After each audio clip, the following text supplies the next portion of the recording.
Hello folks, Phil Croshaw here, founder of Geeky Group again. Just like to introduce you to something that we've developed now out of the library of all our interview content that we've been developing over the last 10 years. And this is something that we've called work-life stories.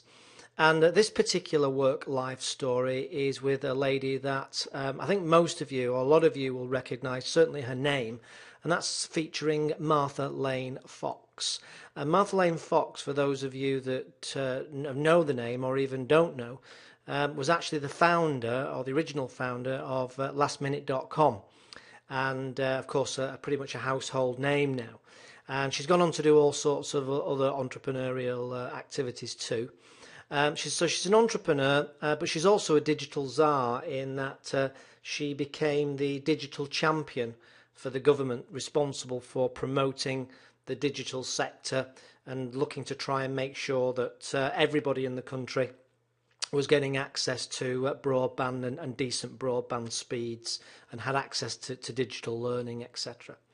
But there's something else now actually to talk about with Martha, in that Martha is now actually, her title is now the Baroness Lane Fox of Soho in the City of Westminster. I think this is where you get a few trumpets playing. Martha is actually, I think she's the youngest Baroness, the youngest person to enter the House of Lords. So she's a very accomplished lady. And a very nice lady at that as well. She's got an incredible story. Any budding entrepreneur would be wise to listen to this. It's part one of an interview that I did with her, and I think it's really, really interesting and quite inspiring when you listen to this particular story and Martha Lane's perspective on the world and the universe. So, without further ado, this is Martha Lane Fox, Work-Life Stories. Thank you very much. I'm delighted today to be joined by Martha Lane Fox. And for most of you out there in business, if you've not come across Martha's name at some point in the last few years, then it's quite possible that you've been living on another planet. So I'd just like to start by introducing Martha Lane Fox. So a very warm welcome, Martha, to expertsonline.tv. Thank you very much. Can we just begin then by you just giving us a bit of an overview, synopsis of your career to date and how you ended up starting Last Minute and what you were doing before that? Absolutely. It's long and short all at the same time.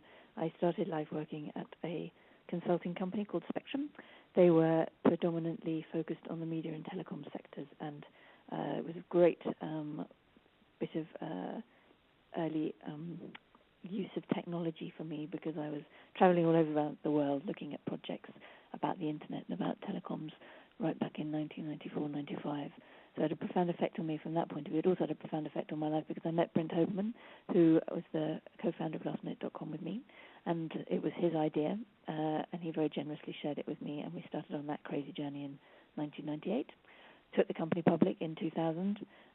I stayed with the company till 2004 when I was to step back to remain just as a non-executive director, going to do a couple of other things. We sold the company in 2005. In the interim, I had a horrible car crash and unfortunately had to spend 2 years in hospital. When I have now begun to stagger around with the aid of a lot of nurses, drug support, help, and some sticks, I am now focused on some new challenges. I started another business called Lucky Voice, which is the copy of a Japanese karaoke model. I started my own foundation, Antigone, just to make sure I didn't spend all my money on shoes. And I've recently taken on the role of Digital Inclusion Champion, an independent task force that I'm chairing for the government. Wow, so not a boring life then? Not a boring life. I think I recently realized I was probably one of the few people in the world who'd survived a virtual crash and then survived a real crash. So it's had its ups and downs, but generally I feel pretty lucky to be where I am at. Absolutely. That's an amazing story, and I'm glad you're obviously on the way back to good health. It's pretty horrendous. Do you want to just talk us a little bit more about Lucky Voice? Because I did spot this a few weeks ago and just find it quite intriguing. Tell us a little bit more about how Lucky Voice came about and what the idea is exactly. Yes, Lucky Voice has a lofty ambition to try and encourage singing back into everyday life. Everyone at Lucky Voice believes that it's sad that we don't sing so much anymore. We don't sing around the piano. People don't tend to sing at school. You know, the opportunities to sing together are slowly diminishing, and we have very simply copied the Japanese or Asian model of karaoke, where you hire a private room with your friends, 6, 8, 10, 12 people perhaps, and you all have a sing-song together for a couple of hours. It's good fun. It's fueled by quite a lot of cocktails, and it's a great little business. We've got 5 venues at the minute, 1 in Cardiff, 1 in Manchester, 2 in London and 1 in Brighton. But we've also, as you'd expect with my background, done some stuff online so that you can sing at your desktop if you check out luckyvoice.com/home. And we are really working on making sure that we are the kind of high quality, most professional and best experience of karaoke that there is around. That's a really interesting story. Why do you think that obviously the Japanese are very well known for all their karaoke exploits. Why do you think it's not the same kind of thing, hasn't developed here sooner? I really don't know. I guess I was lucky in that I travelled and worked quite a lot in Asia in my early career, and Spectrum, the company I mentioned before, sent me to South Korea for 3 months on a project, and at the end of the project, the only thing to go and do was karaoke. I found myself in a rather strange situation with 12 Korean men in a basement singing karaoke, but it didn't put me off. And then subsequently travelling a bit in Singapore and latterly Japan, I saw again and again that this was the way that people not only entertained in business, but also, people would go out and have fun doing this. So I just think that it was an industry that sprang up in Asia and has never been properly brought across here. But actually, I don't know Japan that well, but I really enjoyed every trip that I've made there, and I think the Japanese people are pretty similar to English people in lots of ways, quite hierarchical, quite reserved, but like to let their hair down after a few drinks. So I thought that it wouldn't be too much of a gamble trying this business. Yeah, I think that's absolutely right. If you're a fan, if anybody's a fan of X Factor, I'm not sure whether they're encouraging more of some of the performances. There is a fantastic thing. But yes, I think it's a great idea, and I'm sure it'll be popular. Thank you. I was talking about this actually yesterday with someone on the Border Channel 4 who works in EMI, and he was saying, we were talking about how definitely X Factor has given a kind of halo effect to the whole music industry, and people are thinking about music and singing and performing, so I'm sure that that's having a positive impact in Lucky Voice. I'm sure it will, and I'm sure it'll be really successful, and we'll keep a close eye on that. Just going back, interested to know what you think about, having been through the crash that occurred in the early noughties, as you mentioned in your introduction. Just interested to know what you think about the comparisons of the in essence the crash that's occurred around the world in the last year. Are there any similarities, do you think, from having experienced both, or is it totally different? Yeah, I've been thinking about this a bit, and I talked about it with Brent the other day. I think that there is a huge difference in that the 2000 crash was quite localized, if you like. It was a stock market crash. It didn't lead to a full-on recession. It was perhaps a dip, but we didn't see these staggering unemployment numbers and the shifts in industry that we're seeing right now. So it was, I think, fairly contained, and we were pretty lucky. Getting confused there. Lastminute.com. Although the share price collapsed, the business was still growing, and although everybody was saying, the tech collapse and the startup companies all over the place, I think it was just a natural fallout of working out what technologies were going to be successful and what sites were going to work, and those that were good continued to succeed. So there was never a kind of lack of consumer confidence in good products, which now I think is all pervasive because of the much more fundamental economic problems. Yeah, I think that's absolutely. I would totally agree with that.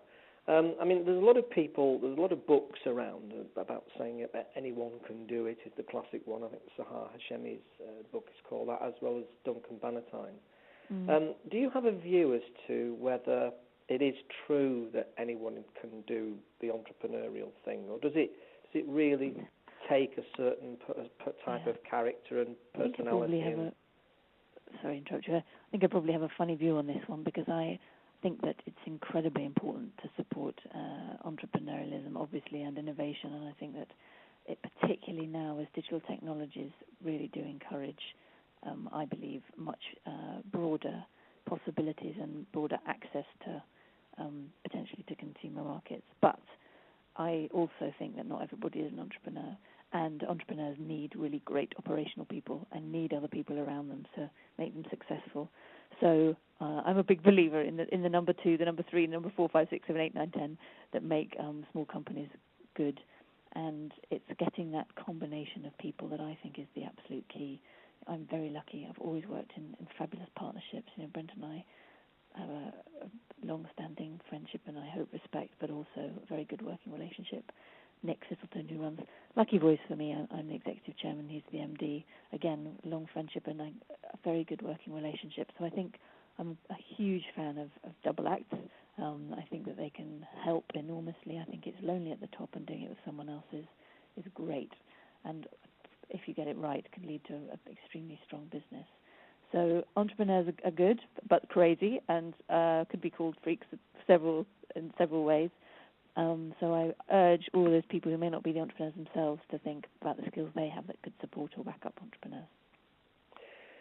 What I'm trying to hear in there as well is that that whole area of networking seems to be really, really important in that context in terms of the who you know as well as what you know. Would you agree with that? Yes, absolutely.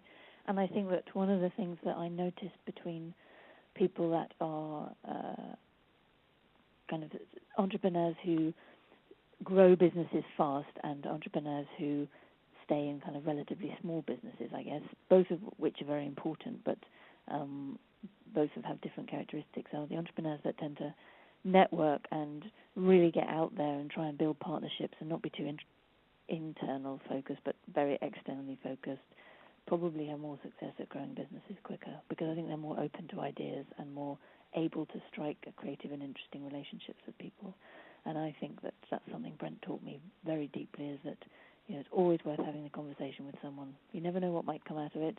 You might very quickly decide that it's not worth pursuing that particular opportunity, but it's always worth talking to people, and it's always worth going to conferences and putting yourself out there and making sure that you're selling your story and your business all the time.